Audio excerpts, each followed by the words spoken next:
What is going on, everybody? Hope you are having a wonderful day, wonderful week. Podcast time. So this week I'm really interested, really excited to bring this person. I have been aware of Themba for a while, and I love his music. He's makes very emotive, very unique music to what I'm surrounded by on a majority of my music career. He tours a lot in multiple markets, and is just a super lovely dude, very hardworking guy, and I really respect what he's done, especially from where he's came from. Themba is from South Africa, and has had an amazing life, really, really super interesting life. So I'm going to stop rambling on, and I'm going to let the podcast do the talking. So without further ado, Themba. Themba, what is cooking, man? How are you? Yeah, amazing, bro. Really good, really good. I'm out in Johannesburg, South Africa at the moment. Oh, amazing. I'm actually in my bedroom, chilling. Kicking back. So do you live in Joburg most of the time?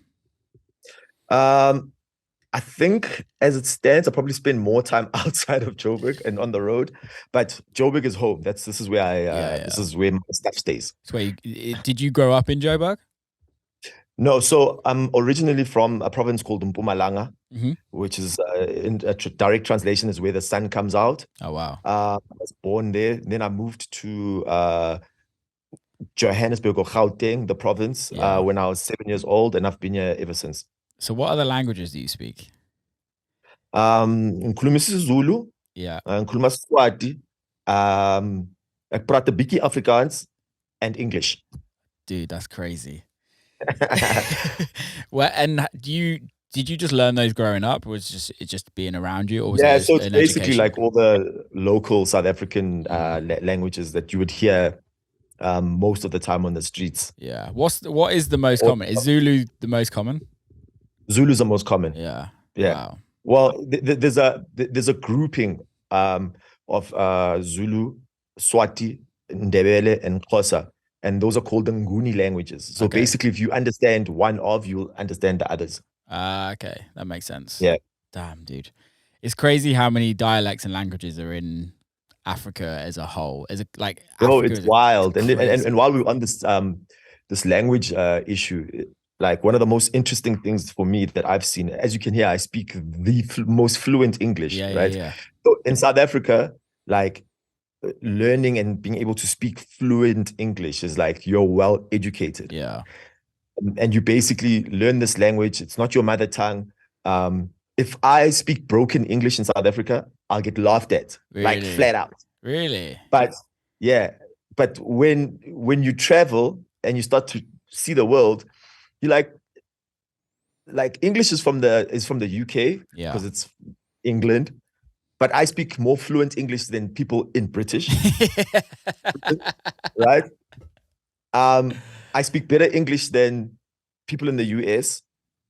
And then like the most confusing thing for a South African who gets laughed at for speaking broken English is being in France, Spain, Germany, where people don't speak any English at all. Yeah. And push you to speak one of their local languages and don't understand English. Yeah. You know, like in South Africa, you're brought up thinking that like this is the language of the world. If I'm equipped with like a good English tongue, I'm equipped with everything. Yeah. And when you travel the world, you realize very quickly that, man, should have rather learned Mandarin, Spanish, or Portuguese than French. Yes, Spanish for me is definitely, like, I can't speak any other language apart from English, but Spanish for me is probably the other most important in our world, in like what we do, because South America is so big, Spain is obviously so big, and obviously you have Ibiza. It's a lot of Mexico. Well, Mexico is obviously a Spanish speaking country, but like even like in America, there's a lot of places that you go to Miami, like the first language isn't English, it's Spanish. No, it's Spanish, exactly. Yeah, so like I'm actually trying to learn Spanish with great difficulty. Poquito español. Okay. That's all I can say as well. Yeah, it's how is that growing up educationally in when you grew up? Like, how was that to learn another language? So basically, like started going to school in 1991. That's when I started going to primary school in Yeah. 1991.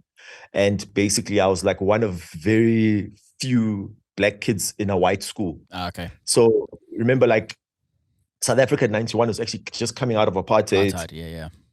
and there was no more segregation, and Mm, blacks could go to white areas and yeah. go to white schools. So that's when I started. So already, like, I was still living in the township, which is um it is what it is, and going to a white school and coming back to the township at night. So I was learning English and learning how the other side like lives, thinks, and feels, and then coming back to the other side and basically like having to almost like sit back and okay, all right, because also like what you realize quickly is that like the more educated you are and the more fluent English you speak, the more you're also like you're a snob on the other side.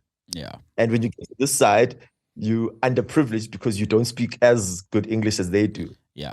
Um, so that's basically my been like that's when I started school, and even in matric, when I came out of matric, I honestly think I was, if not the only, there was two of us black guys in the whole grade. Wow. So yeah, like and yes, I'm one of the privileged ones, but my parents understood that like education was the key to success. So they made a lot of sacrifices Yeah. in order for me to be able to go to that school. So where other kids were getting bicycles and whatever, I wasn't getting any of that stuff, you know? Yeah. I want to talk about Township upbringing because it's a world very foreign to me and probably very foreign to a lot of people listening to this podcast. Yeah. And probably a lot of people that you come across nowadays generally, when you're kind of traveling the world. Yeah. Can you explain? I've been to Joburg once and I've seen Alexandra. It's called Alexandra Township, right? Yeah. Yeah, Yeah. I've seen that and driven past it. But I'd love you to explain what a township is because I think a lot of people don't even know what that is. So firstly, I'll start by saying throughout my travels, I've actually seen that like there are far worse residences outside of South Africa Totally. that are similar to a township. Like for instance, the favelas in Brazil are insane for me, bro. That's like I've never seen poverty at that scale.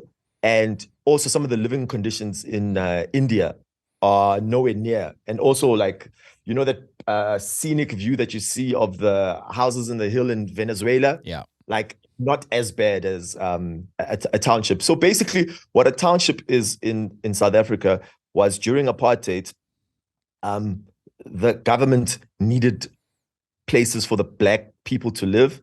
And so what they did is that like they basically built townships, 15 to 20-minute drives outside of the main cities. So Alexandra, where you went, is actually a township that's the closest to the CBD, outside of all the other townships in South Africa. And basically it was through segregation. It was like, okay, white people live here and black people live over there. Yeah. And then white people could build houses however they wanted to build the houses, and black people were confined into, you live in a 4-bedroom house. And when I say a 4-bedroom house, I'm not talking like you've got 4 bedrooms. You've got a kitchen, a lounge, and 2 bedrooms. Yeah. And that's the house for you to share with whomever you're living with. And basically the rules back in the day were that like after a certain hour, you couldn't be, as a black person, couldn't be caught in a white area unless you had special permission. And everyone that was black had to basically travel with something that's called a dom pass, which is basically like an ID all the time. Yeah. So that's what it was. It was a crazy. convenient place for black people to live that suited the minority in the country. Yeah. How was growing up in a township for you? I'm gonna say normal. Yeah, obviously it's normal because it's all you know, right? It's all you knew. I'm gonna say normal. It's actually only when you start like seeing how the other side lives. Yeah. So I was fortunate enough, like we moved to the suburbs when I was fairly young, but I still had like deep roots in the township because most of my family's there. In fact, we still have our old house in the township. And when you start seeing that, like you actually start like questioning, like what, when you don't understand the concept of apartheid, because like I was born and like when I was old enough to understand anything, like as an example, the day Mandela was released, I said to my parents, "What are you guys excited about? Who is this guy? Is he Jesus?" Because like it was that big of an occasion when Nelson Mandela was released from prison. So it's only when you start hanging out on the other side that you're like, why is this place got better this than over there? Yeah. In the township, we still had gravel roads, but in the suburbs, it was tarred roads. Yeah. They had toilets inside the house. In the township, our toilets are outside the house because we all share the toilet. And you don't, and in the suburbs, they have a bathtub. In the township, you bath in an actual physical plastic tub that you pour water in the morning. You have to boil the water, pour it in. There's no geysers, there's no hot running water. All of those things are things that like we were not allowed to have, and we started developing and having them later on in life. So you could clearly see the differences if you had to compare and went back and forth between the two. And also just from a mindset point of view, like when you're in the township, you literally think this is it and you can never get out. I mean, even in present day, they've built the township such that a kid who is in Soweto goes to school in Soweto, there's shopping malls in Soweto, basically never has any reason to leave Soweto. Yeah.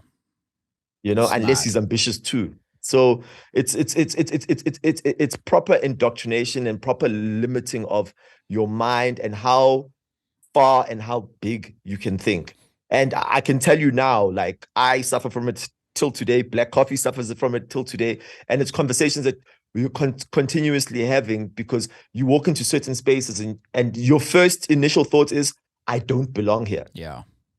And that's what the whole thing was about. It was about limiting your belief system to say, you cannot do more than what we tell you to do. I mean, for the longest time, a nurse, a doctor, and a policeman and a teacher were the four professions that like every black person aspired to do.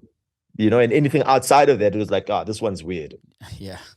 How does it feel though when you walk into also my parents growing up were not taught, but my parents growing up were not allowed to buy a house outside of the township. So they could never even think about it, regardless of how much money they were making, whether they wanted to or didn't want to. You were not allowed to. So even if you thought the idea came to you, were not allowed to. So it just shows you how the indoctrination would limit somebody's belief and thinking. Because there's certain things you just know that like I can't even do this. Even if I wanted to, I can't. I guess that was without sounding horrible, but that was the whole point of it back then, right? Yeah, that was the whole reasoning behind that, is so that it was us and them, which is fucking crazy to think about. Yeah. If you think about it now. And it still happens in multiple places in this world, which is really sad to kind of think about. Yeah, man. How does it feel? I want to go back to what you were saying about when you feel like you don't belong.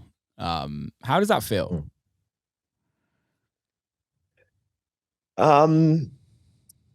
There's what's that syndrome called that everyone has where you feel like you don't fit in somewhere? Small puppy. Imposter syndrome. Imposter syndrome. Imposter syndrome. Yeah. Now imagine imposter syndrome, but it's not a choice. Yeah. And you don't have the choice to think outside of imposter syndrome, because imposter syndrome is you playing in your favorite club around the world and being like, do I really, you're here, but do you really belong here? And the latter is not even being allowed to be in that space. Yeah. So even in present day, like you question yourself a lot, and there's just multiple and extra hurdles for you to mentally overcome before you get into a place where you're like, okay, this is me and this is okay. Yeah.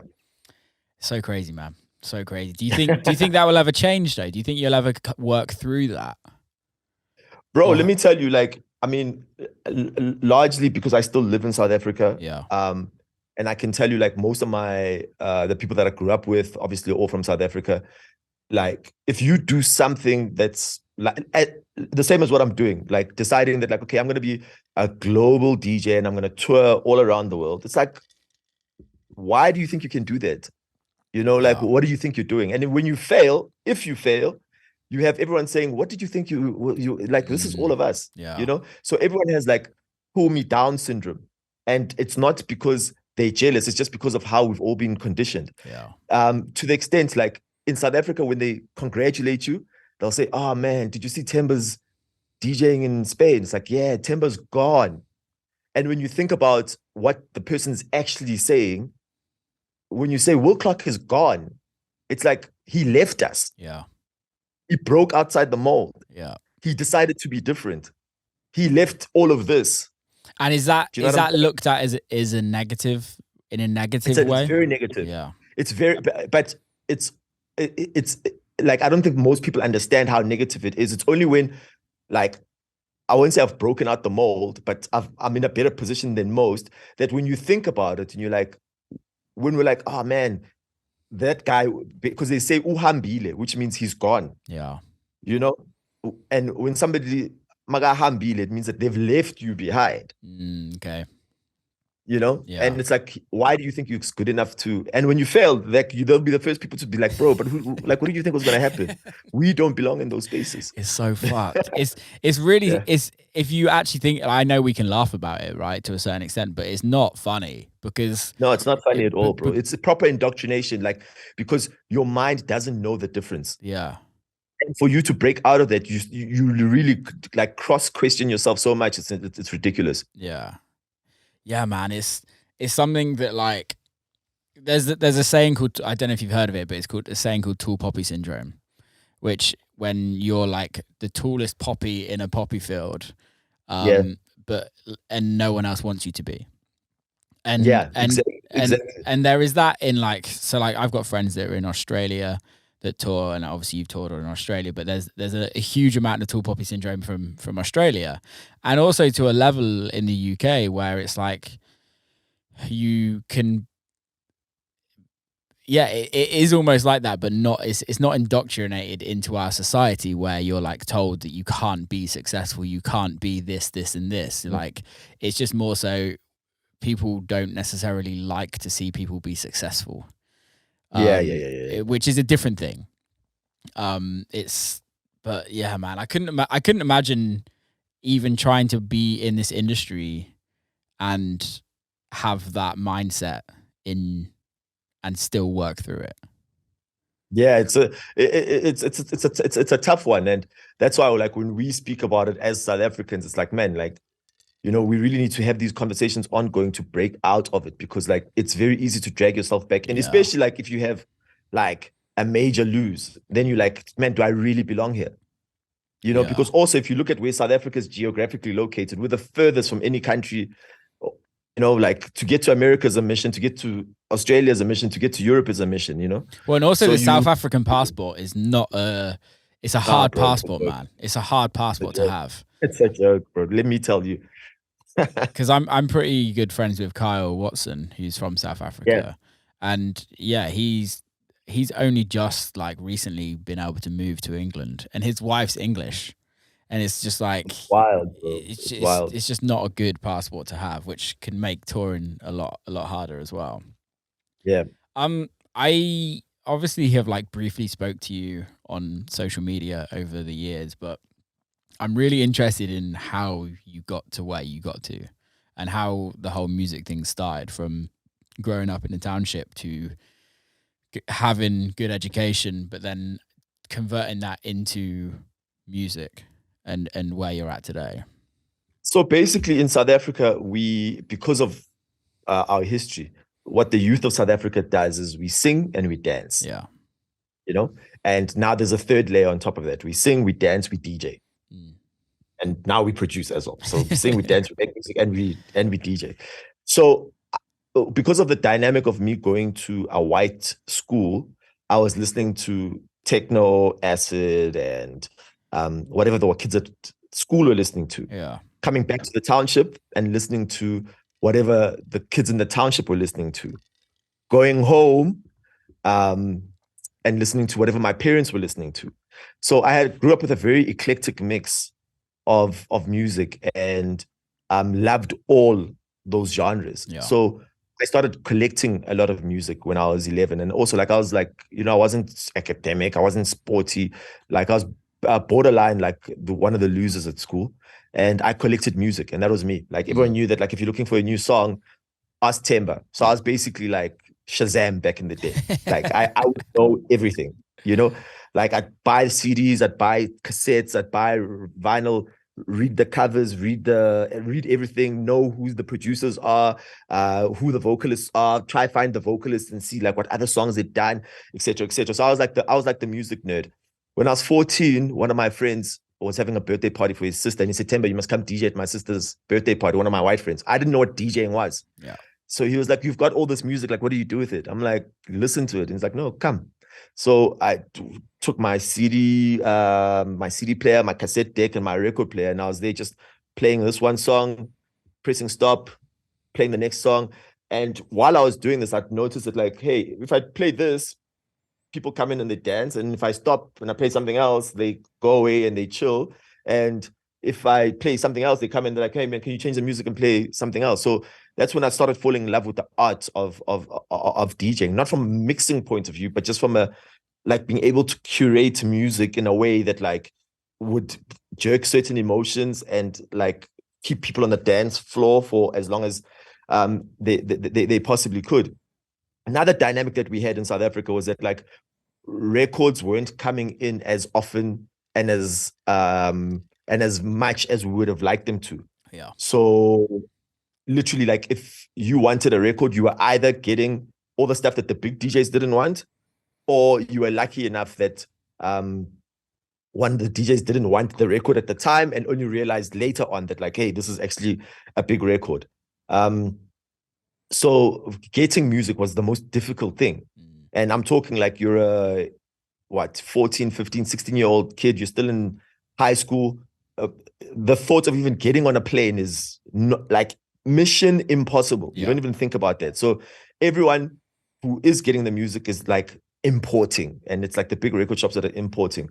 So yeah, I ended up starting to produce my own music, and the reason was that because I couldn't get the records that the big DJs were getting. So I was like, well, they have the music that I would want. Why don't I make music that they won't be able to get? Yeah. And at the time, it was just like around that time where CD players were coming out. This is like 98, 99.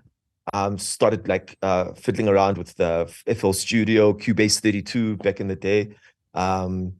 Yes, then started producing like that. Then when I was in matric, I stopped DJing completely. First year of university, I got back into it. End of the year, I landed a residency at one of the biggest clubs in Joburg. And by pure chance, what I used to do, Huzu. Okay. So what I used to do is that, like, I used to carry 12 records with me all the time. Because in my head, like, 12 records was an hour of music. Yeah. And if I played the B-sides, it was 2 hours, 2 hours of music. So I used to carry bro, like, I'd go to varsity, I'd have my school bag and my record bag. Damn. Also, it was just like a way to, like, you know, get girls, because, like, they were like, what? Like, no, it's my record bag, I'm a DJ. You know, it was a cool talking point. Your back strength must have been amazing. Yeah. And the one night after varsity, I used to carpool with a DJ that's actually quite big even till today.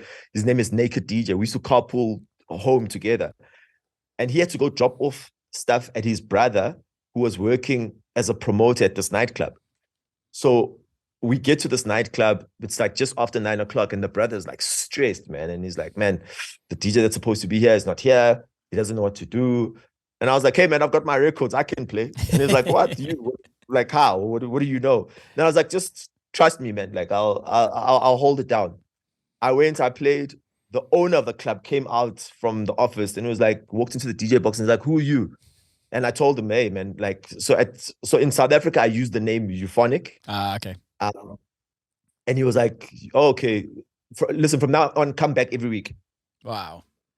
Yeah, so that's how I got my first residency. Then fast forward to present day in South Africa, I'm doing radio shows. I'm doing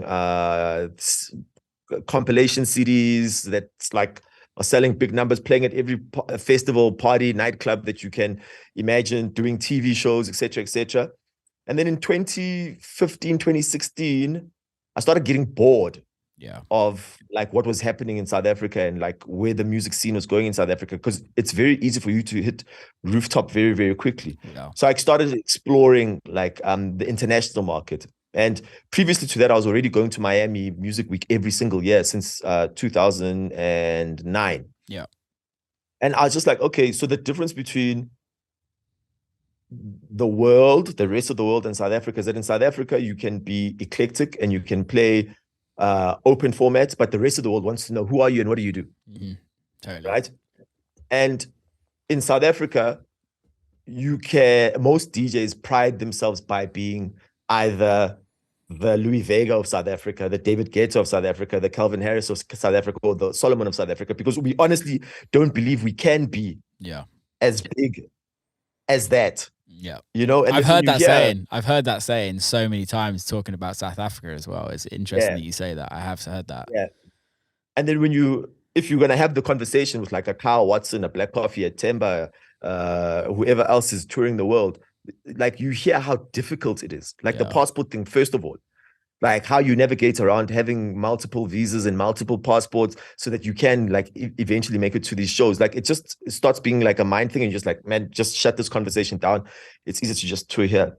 So I basically was like, okay, I want to try be something else, start a whole new thing from scratch that's literally just about nothing else, no thrills, just about the music. Yeah. And I was like, I'm not going to use an alias for this.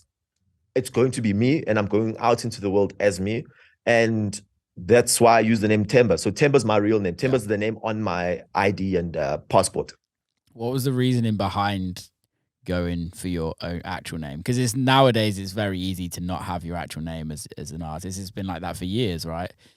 Yeah. It was basically the whole concept around I'm going to be myself as much as possible, and I can't be something else, and I'm not going to try and be something else. I'm going to be the best version of me as much as possible, and if the world accepts it, good, and if they don't accept it, that's also cool.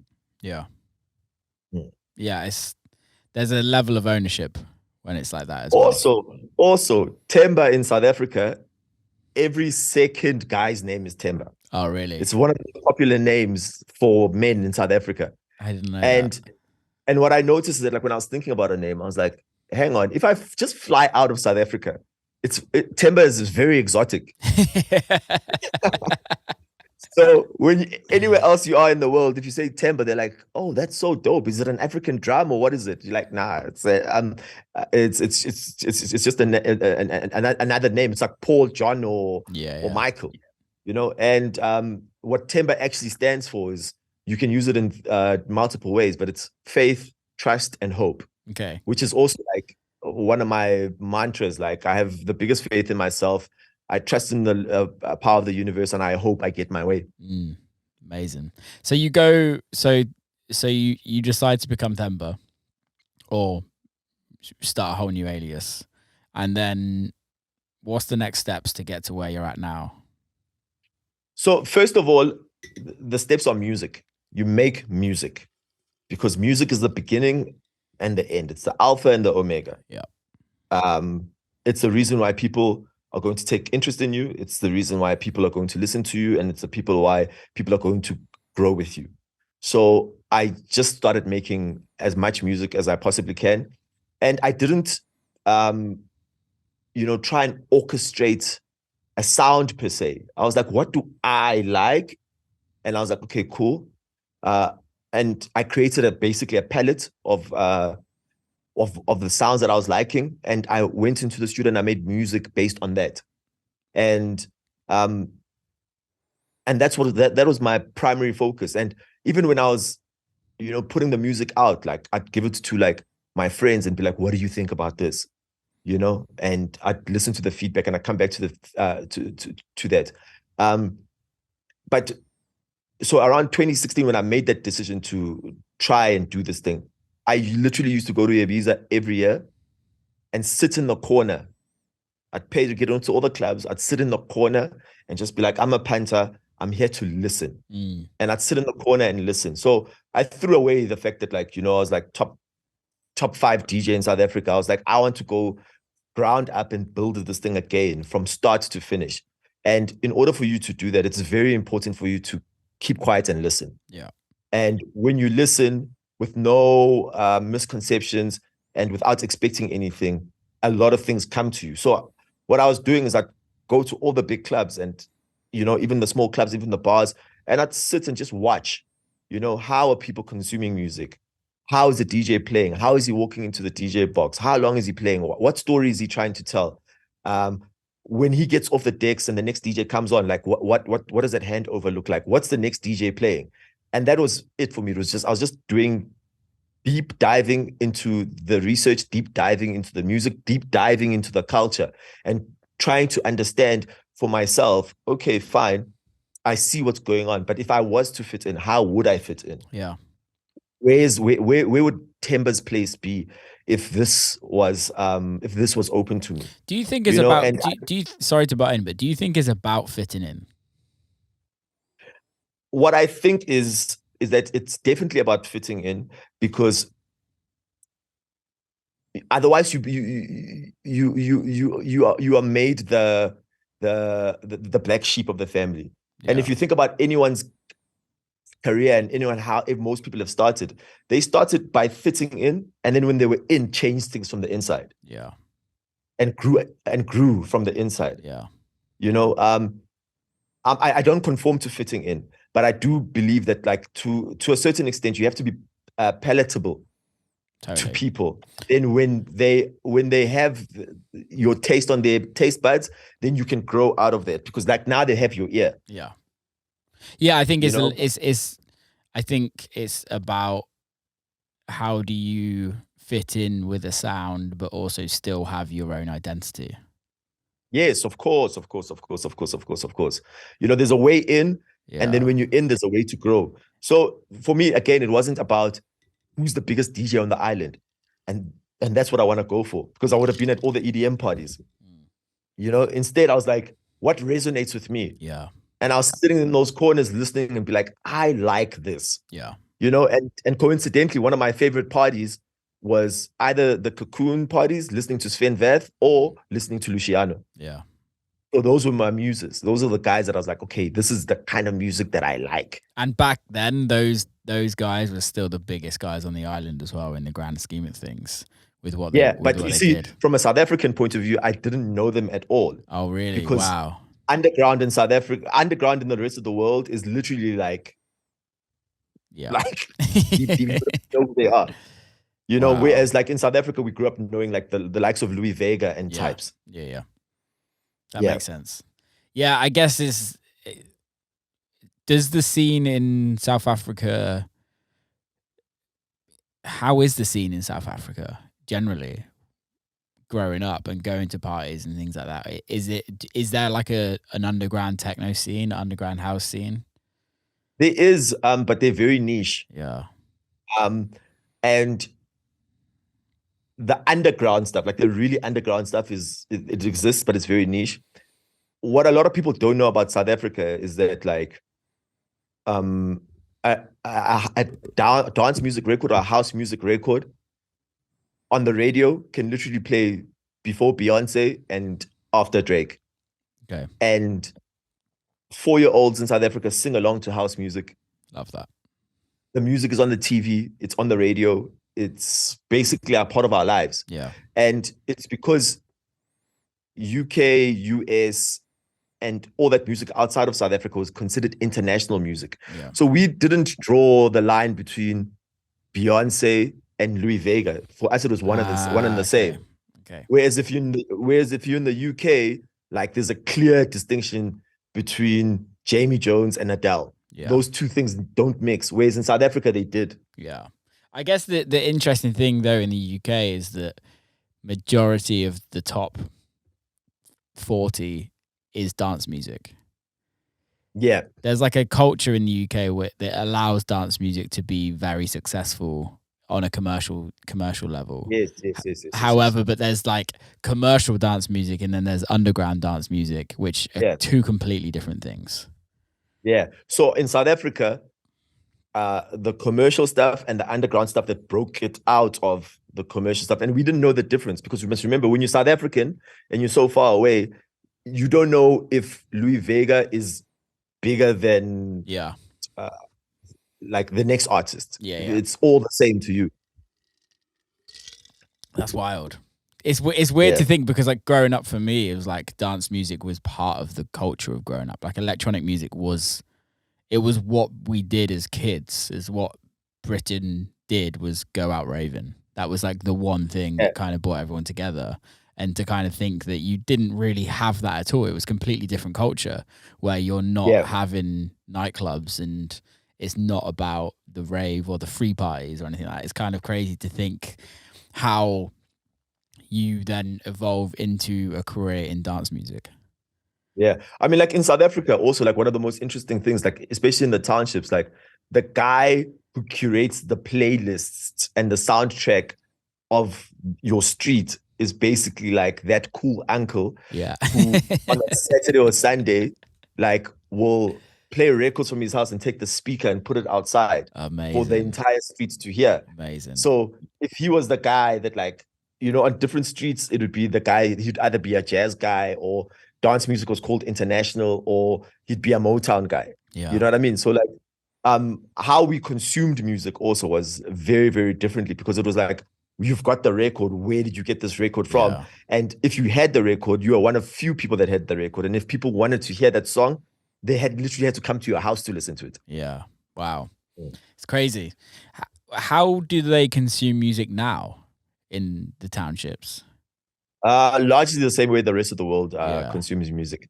And also in South Africa, we've got a dynamic where we still get charged for data. Like, so you'll buy like maybe like 1 gigabyte. Really? And it's super expensive. And when you download a song, you obviously have 1 gigabyte less the data that it took for the song. So South Africans don't understand that when you download music illegally or pirate it, that it's piracy. Because for them, it's like, it can't be piracy because I paid 100 Rand for this gigabyte and now I've got 95 Rand, so I paid 5 Rand for the song. No way. Yeah. That's amazing. I've never even thought about it like that, but that makes complete sense if that is the situation. Damn. Yeah. So but like the streaming services are quite big now at the moment, but also like with this new wave, like Amapiano, guys are literally like giving the music out for free. Yeah. Kids will make a song now, bounce it now, go to the club, play it now. Tomorrow, like upload the song and give it to everyone for free, and then worry about getting it on streaming services once it's like a hit on the streets. Yeah, it's really interesting how I was literally talking about that this morning, how music is changing because of streaming. Because like pre Spotify and Apple Music, it was SoundCloud, and everyone would just put everything on SoundCloud. Yeah. And it was very instant, and you could literally make a record and upload it straight away, and you still can. But that kind of went away when Spotify and Apple Music and all of the streaming platforms came in, and you could actually earn reasonably good money from Spotify. Yeah. But now, with the way streaming's going, that's kind of been taken away again. Like, you can release a record and you don't ever know if it's going to do well, and the likelihood of it generating any finance is very different to at all. So it's kind of almost going back to how the SoundCloud days and the Bandcamp days of when people were just putting music up and just seeing and creating hype on a organic level, which is really interesting to me but then it completely changes you, like how you and I would release, because we've kind of gone past that. But then do we go back to that? What's your thoughts on that? Look, I'm a firm believer that just give the music away for free, bro. Just like if you just think like as an artist, like the amount of time, effort, energy that's thought into like how you're gonna release this thing, when you're gonna release this thing, like put it out, give it to the people, see how they consume it. If it catches the fire, like follow the fire, follow the trail.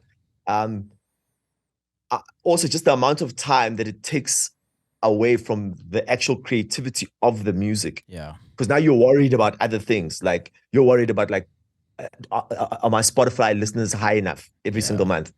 And now that's the only thing that you focus on, but you don't know if the music's getting downloaded illegally or pirated or being played more on YouTube than on Spotify. So we're all like, worried about all the wrong things. Whereas if you just, like a bird, let the music and set it free, like how far could it go without you trying to orchestrate, control, and restrict where it goes?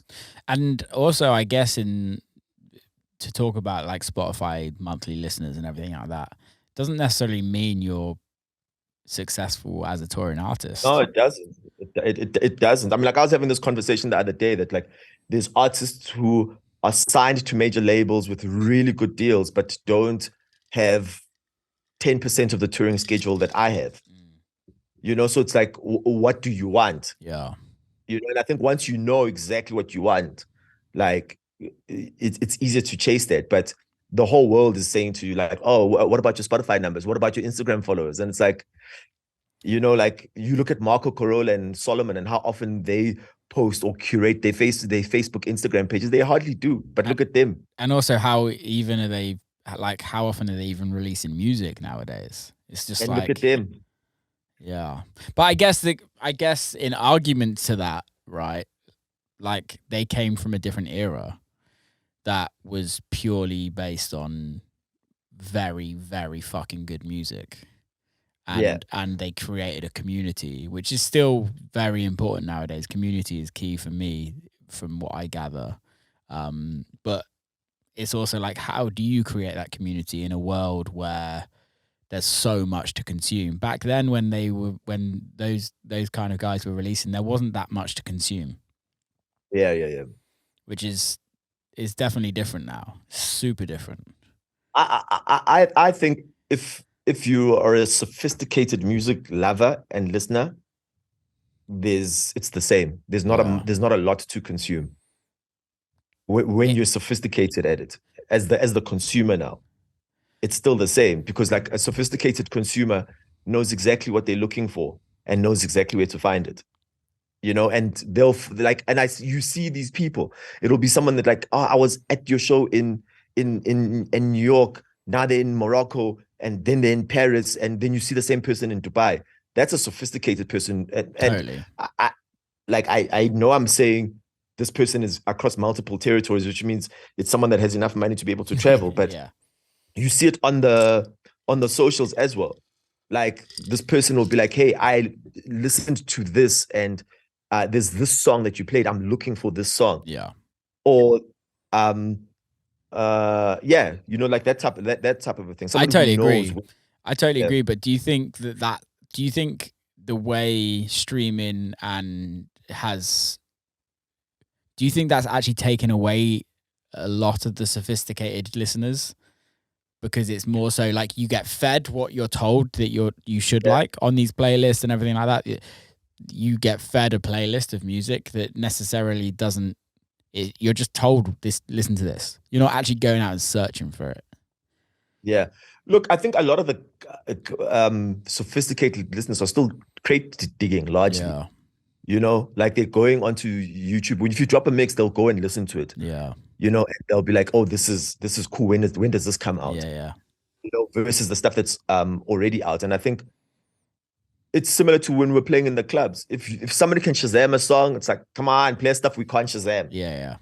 What they're actually out there to look for. I love and I love seeing that.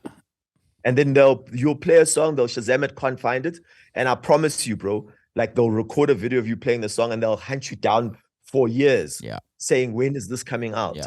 And for me, that's one of the dopest things. And which is how I also like curate my sets. My sets are 80% my own music. Yeah.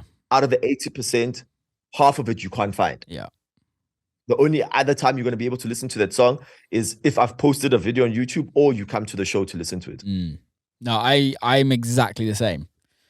Most of my sets are my own music, and for me, I think it's like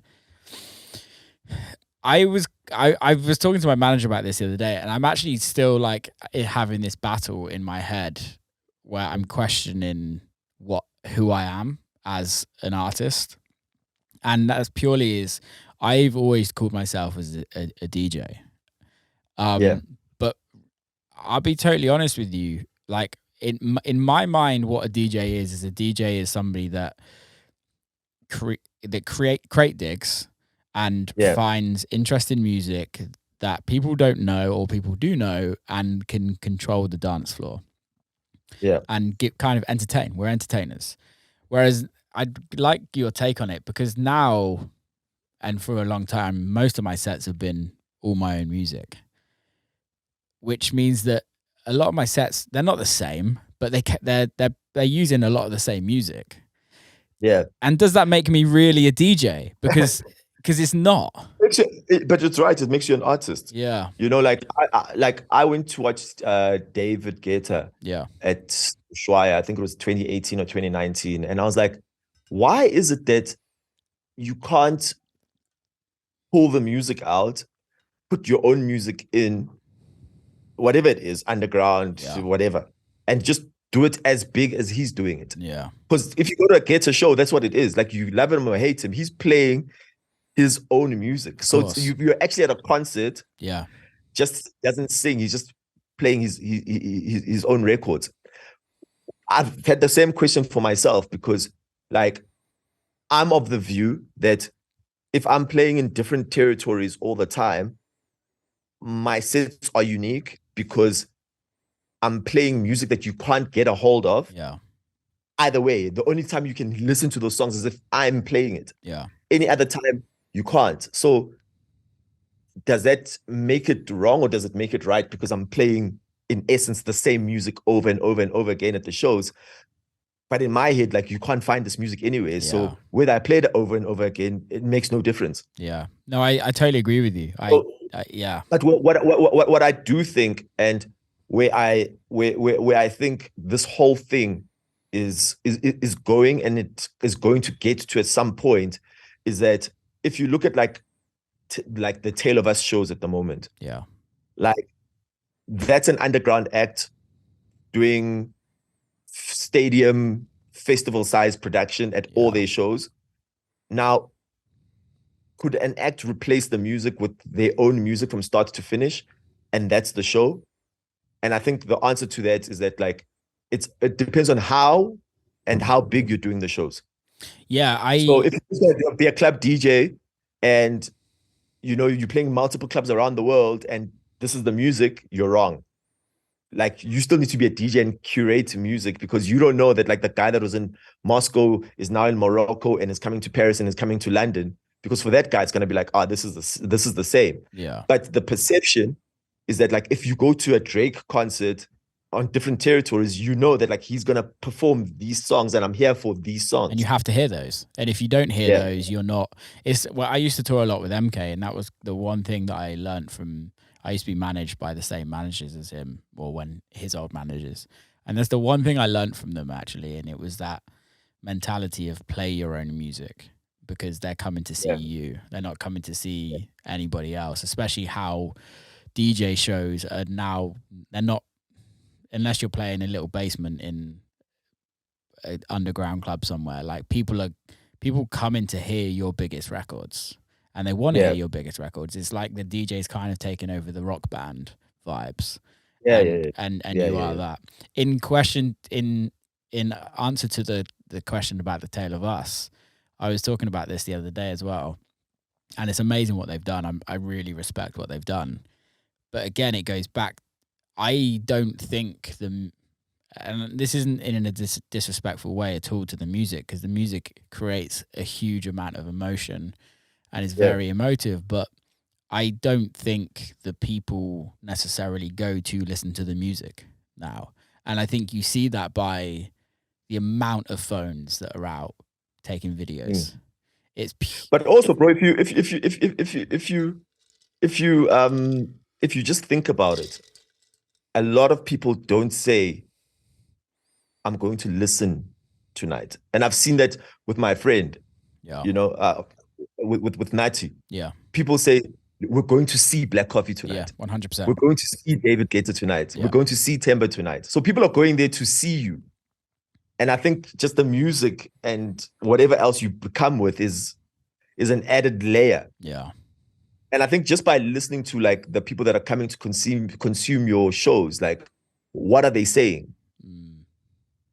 You know, like, I'm coming to see you tonight. Yeah, it's definitely a very interesting concept because it takes it away. Like, if people are just coming to see you, then does that mean that you are an artist, or does that mean that they're just not fussed about the music and they want a bigger show? Yeah, and then there's, we're going to rave tonight. Yeah, you know, like I'm going to Themba tonight. Yeah, like, what does that mean? What is that person saying? Yes, Themba's a DJ. Themba's known as a DJ, but he's also known as a DJ that makes and produces his own music. So what are you actually saying? Are you going to a concert? Are you going to, like, what are you actually going? It's an interesting question that we need to ask people. Yeah, it is really interesting because I think like the origins of a DJ is it wasn't about the DJ. It was about listening to the music and just escaping reality, right? Bro, funny enough, like one of my residencies, I used to play at, like, it was a restaurant bar in Joburg, South Africa, and basically because we weren't allowed to have a DJ box, the DJ box was in the office in the back, and you're literally playing by yourself. You'd have to open the door to check if people were still dancing or not, and then close the door. And that was like one of the best testing grounds because, like, you can only see after you've played the song if it's like, okay, it's working. Then you close the door. Now you don't know if the next record's gonna work. You know, and if people are screaming outside, you don't know if they're screaming because of you or because something else has happened. Yeah, that's crazy. That's hard work. How is the scene in South Africa now, in the underground or the house and techno scene? For me, I'm going to say it's disappointing at the moment. It needs a lot of work. There's a lot of punters. There's a lot of people who consume the music, but it's just the work and the curation around the actual shows and the places in which we consume the music. That's the only issue. There's a lot of music being made by South Africans. Man, it's insane. A lot of good quality club music that's being made by South Africans. I'm going to say the scene musically is growing, but show-wise declining. Yeah. How is your career in South Africa now? Are you like a king or not? Look, when we come out, like, yes, you know, like we're very, very, like, I'm very praised in South Africa. I'm considered one of the thought leaders, considered one of the people that, like, broke out the mold. Especially with the euphonic and the Themba thing, and starting from scratch, it's like, wow, man, that's like, you've got 9 lives, you know. And it's also, like I always say, like, the biggest commodity that anyone in Africa has is hope. Yeah. Like, forget the money, forget everything else. If you can give someone hope, bro, like, that you too can do this, that's gold for them. You know, so I try to, like, play less because, like, I don't like to be frustrated by the politics of getting to a club and the production's not right and the sound system's not right, and, you know, just the things aren't done right. So I choose to do my own shows in South Africa. So we started something called Deep in the City like 2018, and after European summer, when we come back, we do a residency, and we basically, it's just about the music, it's just about the sounds, no thrills, no frills. There's no VIP, there's no tables. And it's literally just about the music, you know, because I think at some point we have to revert back to that, you know. I agree. I think also it's reverting back is very good to educate the newer generations. on just creating and playing amazing music, because I think it's Yeah, it's very easy for new artists to now think that you have to be a Tale of Us, or you have to be like that big where you have to be creating everything on top of the music. And it's very easy to, or like even so with social media, you look at like Mochak, right? Like everyone now thinks, oh, we have to make a viral video, and kind of you can get caught up in the rat race of like trying to be everybody else, trying to do what everybody else is doing, yet forgetting about the actual one thing that is the crux of the whole industry, and the clues in the name is the music. Yeah. Like my thoughts on that, like, and I've seen this from be it South African acts or acts from overseas. Like, if you're going to put a record out, make sure that it's a record that even in the worst part of your career, it's something that you're willing to stand by. Yeah. Because at the best part of your career, like, you're going to play that song so much that it's going to either bore you, or you're going to carry on having the same level of excitement that you had when you made the record initially. Yeah.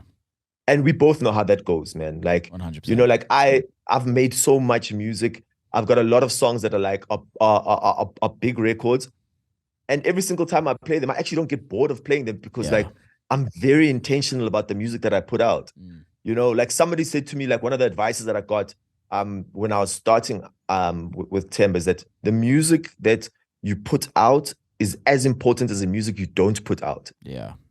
So everything that you put out needs to have careful consideration, because it's a piece of art that ultimately represents and defines who you are. No, I totally agree.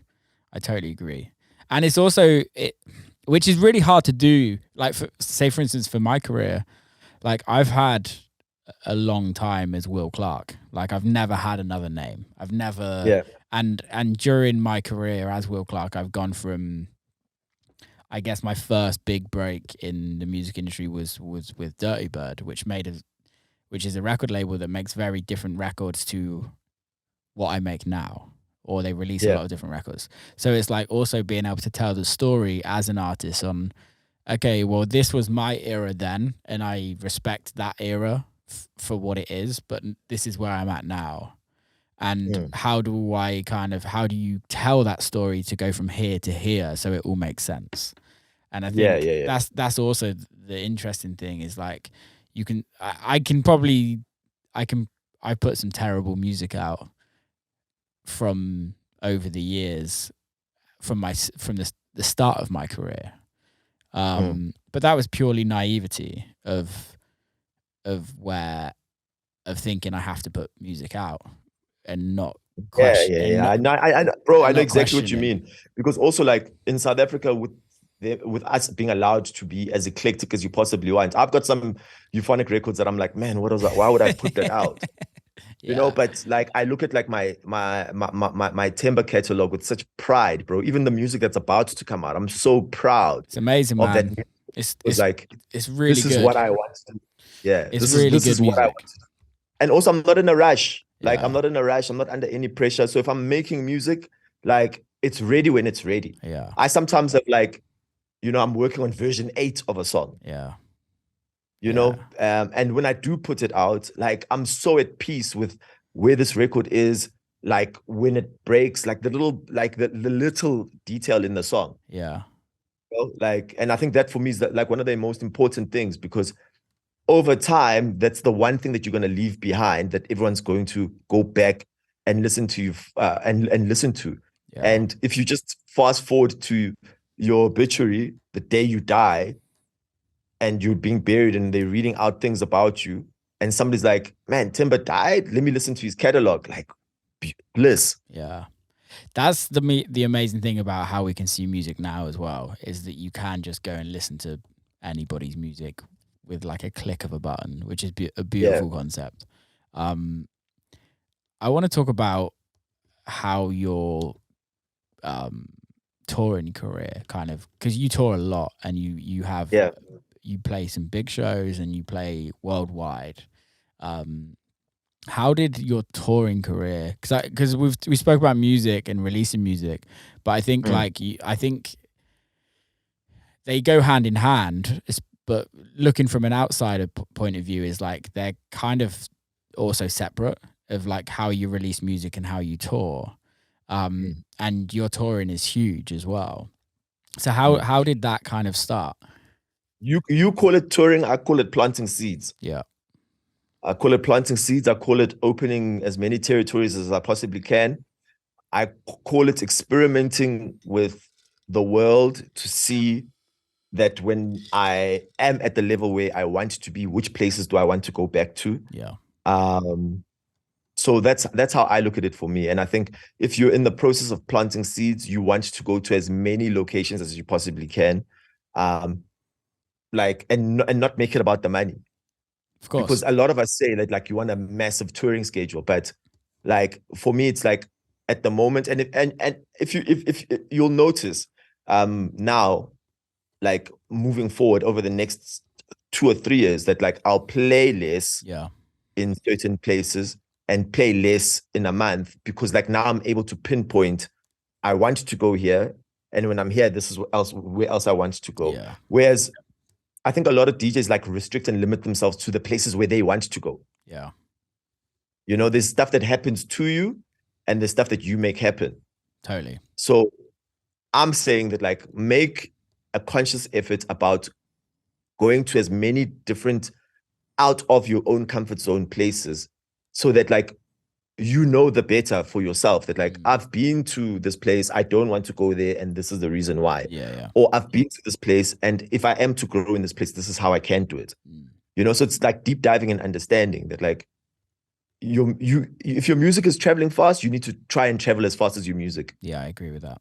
I agree. But how did you? Because it's very easy to like have successful records on the streaming platforms, right? It's not easy, but that can be done very quickly by just getting on playlists and things like that. But like, how did you go from, okay, I want to tour the world, to actually touring the world? Like, where does that start for you? So it's the music. So 2018, I was very, very lucky, bro. Like super, super lucky. Like, you know, when like stars just align and everything about this one thing is so perfect. You know, I had this record that was a demo. I was releasing music out on Knee Deep. Had a record that was a demo. Just dropped something on Yoshitoshi Records, and I so happened to give a bunch of music to Black Coffee. Yeah. And he came back and he was like, I really like this song. And I was like, that song's not part of the plan. These are the records of the plan. So if you're going to play, like, don't play that one, play this one. And he was like, no, this is the song that I want to play. You know? And basically, like, he started playing the record. The record is Who Is Themba. Yeah. Right. And at the time, I was also like trying to like to tour. So I was on the same management as Black Coffee with RT. And Lionel was like, every single time I try to sell you, people are like, who is Themba? Who is Themba? Who is Themba? It's like, no, I've got this guy from South Africa, Themba. They're like, who is Themba? Yeah. You know, and I had a stab in the record that went, who?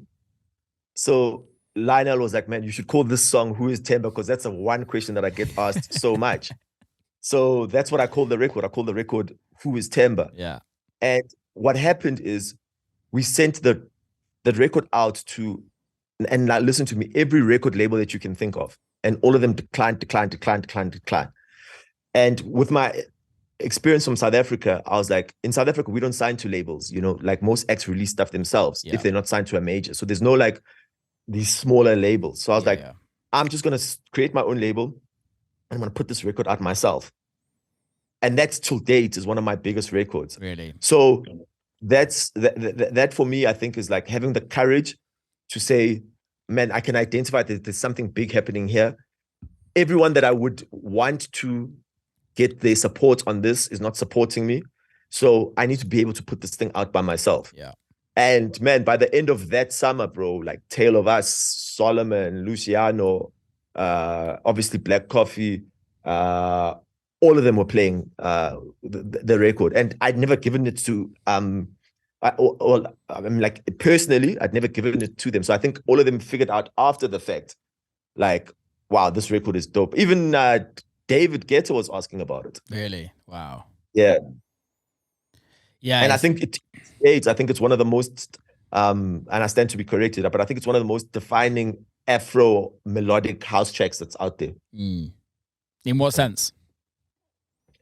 In the sense that at the time, like 2018 was when there was a lot of talk about Afro house. Yeah. And I think that song stayed in the top 100 for I think 18 weeks or something like that. Jeez, that's a lot. Yeah. That's a lot. Yeah. Yeah. What's your thoughts on the whole Afro house scene? Because it's got huge now. Yeah. What's your thoughts and feelings on that?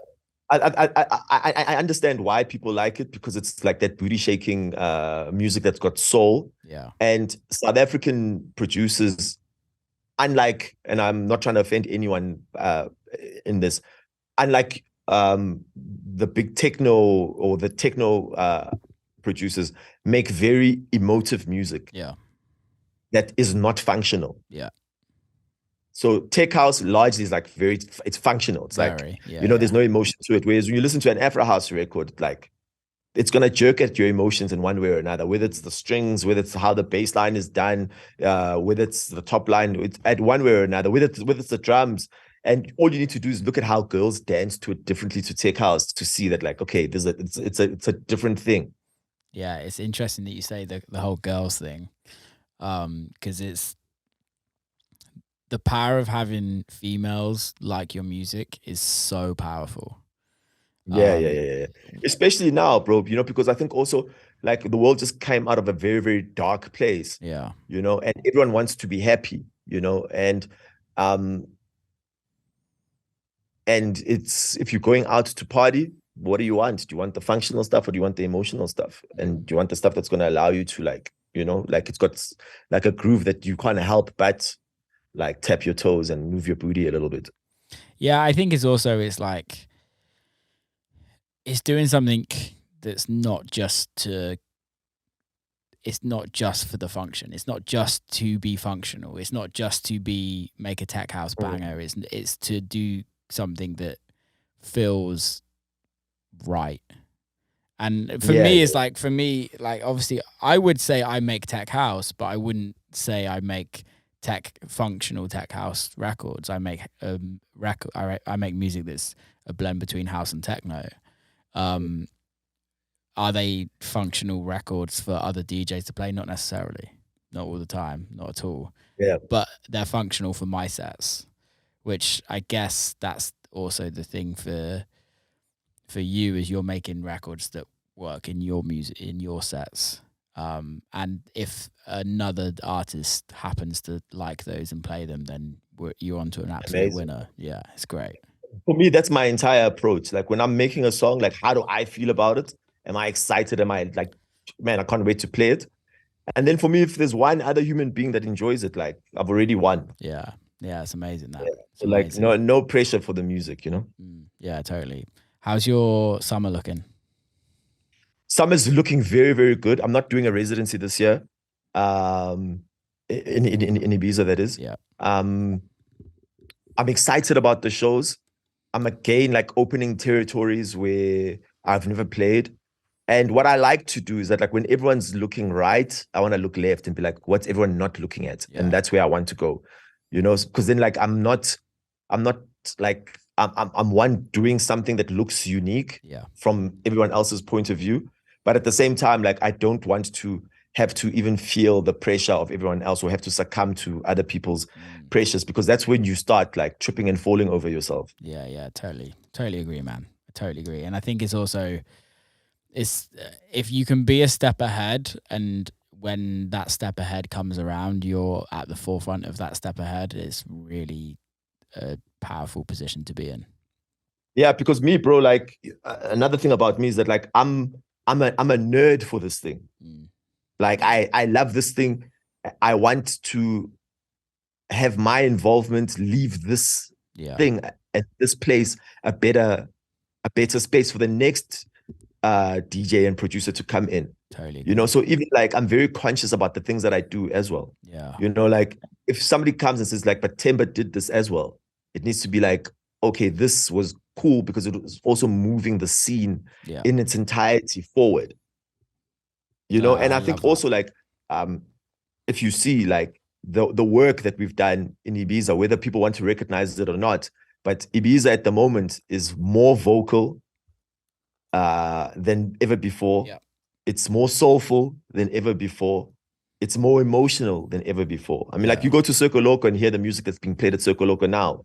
Wasn't happening 4 or 5 years ago. No. You know, you listen to how Marco, Solomon, Ramp and me, the kind of music like how most of the biggest DJs in the world are playing. They're heavily influenced by South Africa and what's going on Yeah. in South Africa Yeah. in one way or another. You know, like if you went to Circo Loco a few years ago and somebody played like a sing-along, like Cairo's Your Voice, it would be like, why? Why would you do that? Yeah. But now it's the thing. Yeah. You know, so like, yeah, I think I'm really enjoying like everything that's happening at the moment. It's why it's a moment in time, Totally. you know, like really part of something very, very special, you know, because it's like when the scene shifted Yeah. and you were there to like partake in it. Yeah. Yeah. I agree, man. It's really interesting. It is a really interesting time. Um, there's levels of the industry that's really interesting, and I think the amount of collaborations between artists that you would never even think of collaborating, and the size shows that the artists are doing, and also the amount of Yeah. people that come into shows on a regular basis is just unbelievable. Bro, like you must see what's going to happen in Europe this summer and just watch it subtly. The fact that Drake can leave the US and come to Europe and party in Ibiza and party in Saint Tropez, Yeah. you know what that's opening it up to? It's opening it up to anyone who isn't into house music to say, location wise, let me just go party at that place. Yeah, I agree. So musically, I don't know whether that's going to be a good or a bad thing. I don't know whether the hip hop DJs are going to start coming to Saint Tropez. I don't know whether the hip hop DJs are going to start coming to Ibiza. But naturally, that's what's going to happen. And now you've opened up Europe to the whole of the US and largely to the whole of the world because they weren't paying attention to it. Anyone who's a hip hop head wasn't paying attention to it. But like now, if Drake's paying attention to it, you know, I Diddy's think been coming that's for the longest time. Yeah, that's the interesting thing. Like like David Guetta and the Swedish House Mafia, when they had their moment before EDM turned into EDM, they were also doing that at that time, and it kind of opened the world up to like a level of commerciality to dance music. And now we're kind of going back through that in a bit more of a cooler way. And I don't like to use the cooler way, but it's in a bit more of an underground and organic way rather than just writing really commercial records. It's super interesting, man. I'm really excited to see kind of what can go with it. I mean, like also like for me coming from the place where I come from, like my favorite end of the night record is "I Will Survive," as an example. Yeah. Well, no, that is the song "I Will Survive." In the UK, that is a cheesy wedding song. Yeah. And it's like, why would you play that? I can't believe like you just played that. In South Africa, it's one of the coolest dance records from back in the day. No way. So you have this dynamic where, like, for me, in my opinion, underground and commercial are as a matter of opinion and not as a matter of fact. Totally agree. Because depending on where you are, Swedish House Mafia, Don't You Worry Child is an underground record. Yeah. And in some places, it's like, I've never heard this before. What is this? Yeah. Wow, that's really cool. So, you know, it's also just that understanding. And this is why it's important to sit back and watch, because then you understand that like, oh, okay, where I come from, this is okay and it's not frowned upon, but here it's frowned upon. Yeah. No, you know, so if I am going to do this, I won't do it here. But also now with the power of the internet, like if you've done something in Colombia where that was like, man, wow, he played that song. And in that moment, the crowd was wow. when that video goes up on YouTube, guys in the UK are like, ah, come on, told you.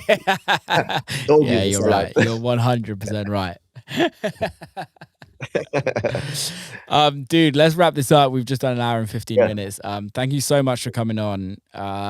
Before we go, how can people follow you? How can people kind of get in touch? How can people be part of the Themba movement?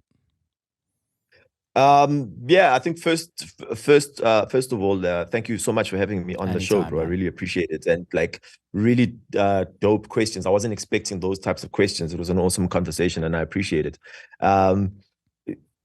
It's Themba on Instagram, THEMB. And when you say Themba, the H is silent. So it's Themba. Yeah, I didn't know that until I started speaking to you, so I apologize. I've called you Themba. No worries, I've called you Themba to everybody for the whole time I've known your music, so it's now Themba. So yeah. Yeah, don't worry. Pete Tong's done that so often. I'm like, no. It's just us white people, mate. Us white people just can't speak it. It's fine. And yeah, man, like for me, hit me up on Instagram. Website themba.dj, and largely like what I want to get out of people is like, where must I come to, you know, where should Themba come, so that like we can vibe together, we can experience the world together, experience some cool music together, and yeah, just basically grow this thing that we all love so much called house music. Amazing, man. I love it. Keep safe, have a great summer. Hopefully bump into you over Ibiza at some point.